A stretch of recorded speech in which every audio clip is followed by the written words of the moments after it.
नमस्कार दोस्तों आज हम आपके साथ ज्ञान चर्चा करते हुए श्रीमद् भगवत गीता के अध्याय नंबर 2 के श्लोक नंबर 3, श्लोक नंबर 4 और श्लोक नंबर 5 पर आध्यात्मिक ज्ञान की चर्चा करेंगे और इन श्लोकों के माध्यम से ये भी समझने का प्रयत्न करेंगे कि क्या गीता का जो दिया गया अर्जुन को ज्ञान है वो केवल अर्जुन को ही दिया गया था या अर्जुन एक माध्यम था हम सभी संसार के लोगों तक भगवान की बात पहुंचाने का और अपने जीवन में कोई लक्ष्य निर्धारित कर सुख शांति आनंद प्रेम भरा जीवन जीने का।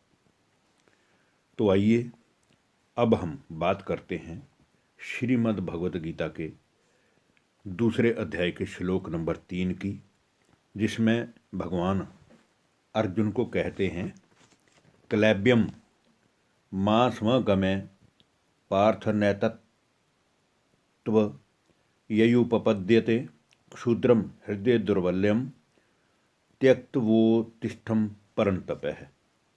इस श्लोक के माध्यम से भगवान अर्जुन को अपनी मनोस्थिति ऊंच बनाने के लिए कह रहे हैं कि हे अर्जुन, अपने मन से सभी प्रकार का डर निकालकर अपनी मन की शक्ति को स्ट्रांग करो और फिर तुम युद्ध के लिए खड़े हो जाओ।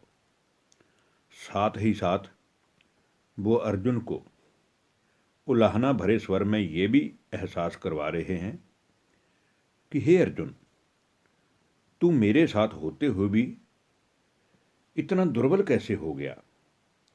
कहाँ से ये तेरे मन के अंदर डर आ गया कि मैं युद्ध कैसे करूंगा? फिर भगवान अर्जुन को उत्साह देने के लिए इस बात को भी याद कराते हैं कि जैसे शेर का बच्चा शेर होता है, वैसे ही एक क्षत्रिय बालक को भी युद्ध भूमि के रण क्षेत्र पर अपने क्षत्रिय धर्म का ही पालन करना चाहिए, अर्थात युद्ध करना ही चाहिए। अर्जुन, तुम्हारे मन में केवल एक डर बैठ गया है कि मैं युद्ध कैसे लड़ूंगा, क्योंकि तुम्हें तुम्हारा क्षत्रिय धर्म याद नहीं आ रहा है। इसलिए तुम्हें ये डरपोक स्वभाव या नपुंसकता शोभा नहीं देती कि मैं युद्ध नहीं करूंगा। इतिहास गवाह है कि रावण जैसे अधर्मी और पापी को दंड देने के लिए राजा दशरथ पुत्र श्री राम जी को भी क्षत्रिय धर्म का पालन करने के लिए 14 वर्षों का वनवास काटकर रावण के खिलाफ युद्ध लड़ना ही पड़ा था।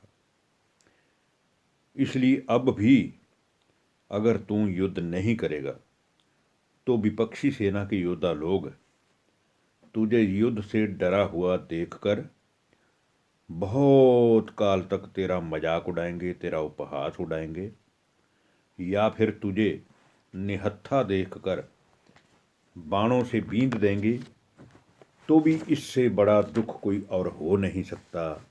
इसलिए हे अर्जुन, अभी भी उठ और युद्ध कर। अब इसके बाद हम बात करते हैं श्रीमद् भगवत गीता के अध्याय नंबर 2 के श्लोक नंबर 4 की, जिसमें फिर अर्जुन भगवान से कहते हैं अर्जुनो उवाच कथम भीष्ममहं संख्य द्रोणम च मधुसूदन इषुभि प्रत्योत्स्यामि पूर्जाः वरिसूदनः। श्रीमद् भगवत गीता के दूसरे अध्याय के चौथे श्लोक में अर्जुन फिर से अपने बड़ों का रिगार्ड व सम्मान करता हुआ भगवान से ये बेनती कर रहा है कि हे प्रभु, हे मधुसूदन, मैंने आज तक अपने गुरुजनों से, अपने बड़ों से हमेशा ही बड़ों का आदर सत्कार करना ही सीखा है, क्योंकि आज मैं अगर उन संस्कारों और उस संस्कृति को भूल युद्ध के लिए खड़ा हो भी जाऊं और इन सब से युद्ध कर भी लूं, तो भी संसार के बुद्धिमान लोग सोचेंगे कि इसने अपने बड़ों से सीखा ही क्या है। जो इतना बड़ा योद्धा होकर अपनों से बड़ों का आदर करना ही नहीं जानता।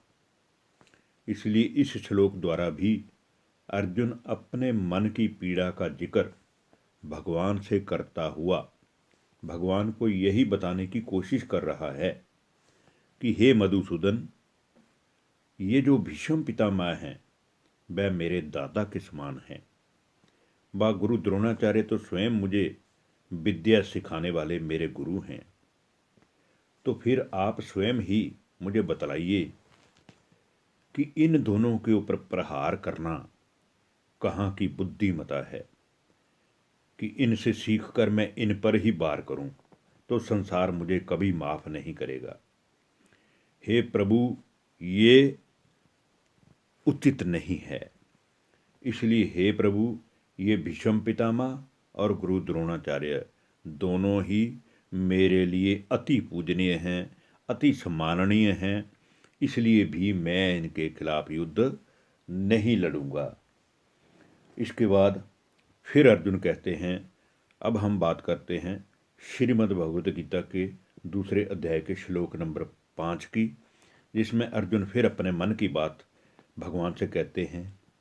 वो कहते हैं, गुरुन हत्वा ही महानुभावा अंगे श्रेयो भोक्तुम भैक्ष्यम अपीह लोके हत्वार्थ कामास्तुम गुरुनिहैव भुंज्य भोगान रुद्र प्रदिग्धान। इस श्लोक में अर्जुन ये कह रहे हैं कि अपनों से मारने से अपनों को मारने से तो अच्छा है कि मैं अपनी समस्त जिंदगी ही जीने के लिए भिक्षा मांगने के मार्ग पर निकल जाऊं, ताकि मैं अपने ही लोगों के खून से अपने हाथ रंगने के दोष से बच जाऊं। नहीं तो सारा संसार मेरा उपहास उड़ाएगा कि अर्जुन ने रणभूमि में अपने गुरु द्रोणाचार्य से ही शस्त्र विद्या सीखकर उनको ही मार डाला। तब भगवान बोले कि हे अर्जुन, क्षत्रियों के लिए भीख मांगना भी उचित नहीं है, क्योंकि इतने ऊंच कुल का होकर तू भीख मांगने जाएगा तो तुझे कोई भीख ही नहीं देगा।